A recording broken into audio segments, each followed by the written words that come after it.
नमस्कार दोस्तों, आज हम बात करने वाले हैं इंडियन करेंसी की वैल्यू यूएस डॉलर से इतना कमज़ोर क्यों है।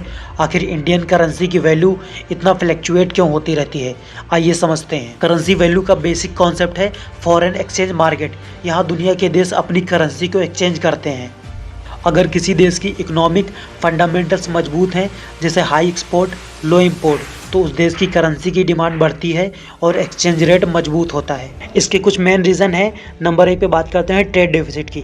भारत ऑयल और टेक्नोलॉजी इंपोर्ट करता है, जिससे डॉलर की डिमांड बढ़ती है। नंबर 2 पे बात करते हैं करंट अकाउंट डेफिसिट। जब भारत ज़्यादा चीज़ें बाहर से इंपोर्ट करता है और कम चीज़ें एक्सपोर्ट करता है, तो वहाँ रुपए की वैल्यू कमज़ोर हो जाती है। नंबर 3 पे बात करते हैं इन्फ्लेशन रेट। ज़्यादा महंगाई होने पर रुपए की परचेजिंग पावर कम हो जाती है। नंबर 4 पे बात करते हैं इंटरेस्ट रेट डिफरेंशियल।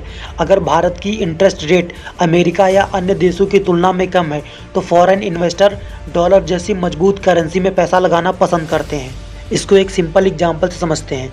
मान लीजिए भारत की किसी कंपनी को बाहर से ऑयल इंपोर्ट करना है। अब ऑयल की कीमत जो होती है वो डॉलर में होती है। अब कंपनियां क्या करती हैं कि वो आरबीआई या फिर बैंक के माध्यम से पहले रुपए को डॉलर में एक्सचेंज करती हैं। जब ज़्यादा कंपनियां डॉलर खरीदती हैं तो डॉलर की डिमांड बढ़ जाती है और रुपए की डिमांड कम हो जाती है। सारा गेम चलता है डिमांड और सप्लाई पर। जिसकी डिमांड ज़्यादा होगी उसकी वैल्यू ज़्यादा होगी, जिसकी डिमांड कम होगी उसकी वैल्यू कम होगी। यही कारण है कि हमारी इंडियन करेंसी डॉलर से फ्लैक्चुएट होती रहती है। तो याद रखो, कमज़ोर रुपया कमज़ोर देश नहीं। करेंसी केवल मार्केट की डिमांड सप्लाई को दर्शाती है, किसी देश की वास्तविक ताकत को नहीं।